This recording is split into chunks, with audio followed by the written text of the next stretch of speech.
Magdasal ka na, Betty. Magdasal ka na. Dahil hindi matatapos ang linggong ito, mapapasakin din si Jaime.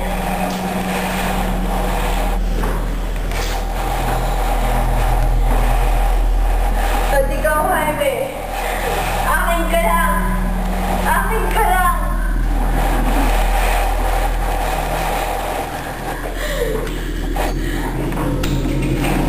At sa pamilyang Madlang Tuta, kumanda kayo dahil mapapasakin ang kayamanan. Magdasal na kayo lahat! Magdasal na kayo!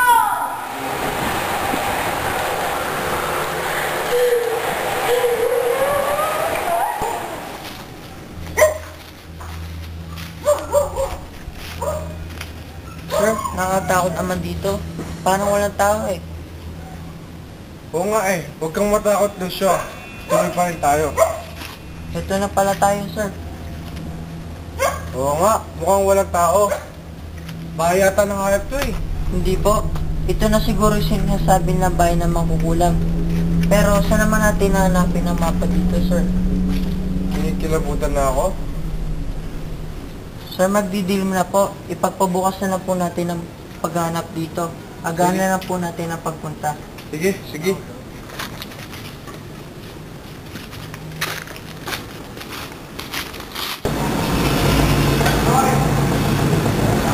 Celia, dali ka. Di ka magkakabay ka. Saan ang pupunta? Oo nga, sige ka magpunta. Kasi yung pisa ng sinanay ko, kailangan niya ako ngayon. Makakit. Ganun ba?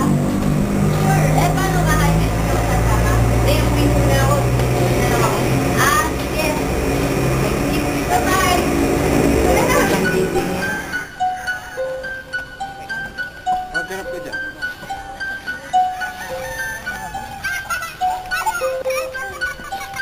Wala dito.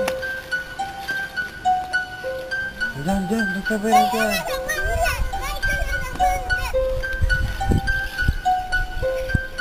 Dyan natin dito.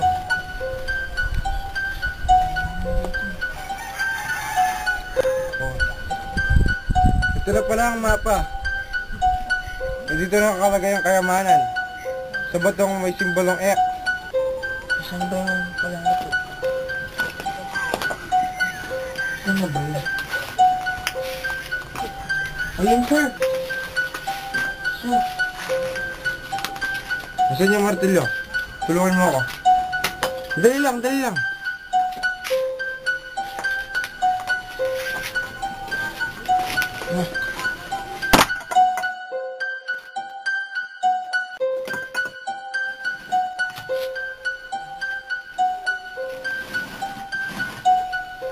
Wala ang kayamanan.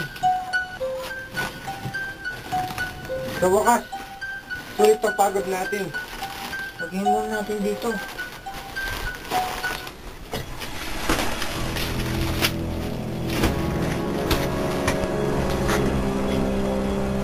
Aba, mabuti naman at nahanap niyo na ang kayamanan. At least, hindi ako mahihirapang maghanap niyan. Sino ka? Sino yan, Betty? Sino siya? Ano nangyari dito, Celia? Akala ko ba may sakit ang nanay mo? Ikaw ba si... Ako nga, ang pinag-uusapan at kinatatakutan ninyo sa inyong lugar. Mas pinadali niyo pa ang aking mga plano. Dahil mula sa oras na ito, mawawala na kayo sa landas ko. Hindi na kayo makakaalis dito. Dahil papatayin ko kayong lahat. At mapapasakin din si Jaime at ang kayamanan. Kahit kailan hindi mapapatay si Jaime. Mapapasakin siya, Betty. At kailangan mo nang tanggapin yun. Hindi mo sila mapapatay at hindi ako mapapatay yun. Tandaan mo yan. At ikaw ang unang mawawala bago kami. Yan. Hindi! Hindi ito maaari! Huwag mong gagawin ito, Jaime! Wag!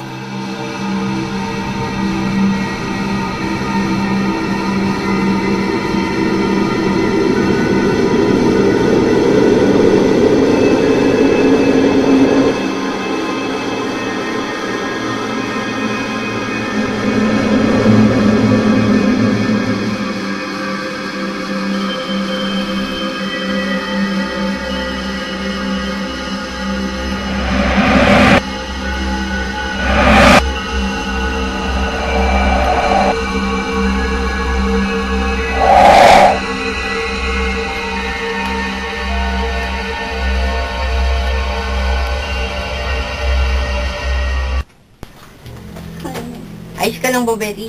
Ikaw ba nasaktan? Okay lang. Mabuti na lang anak, dumating ka.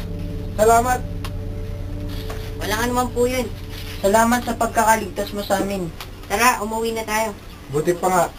Paano na ito, sir? Ay, oo nga pala, nakalimutan ko. Ito nga pala yung pinadala dito, tapos kakalimutan pa natin. Ito talaga.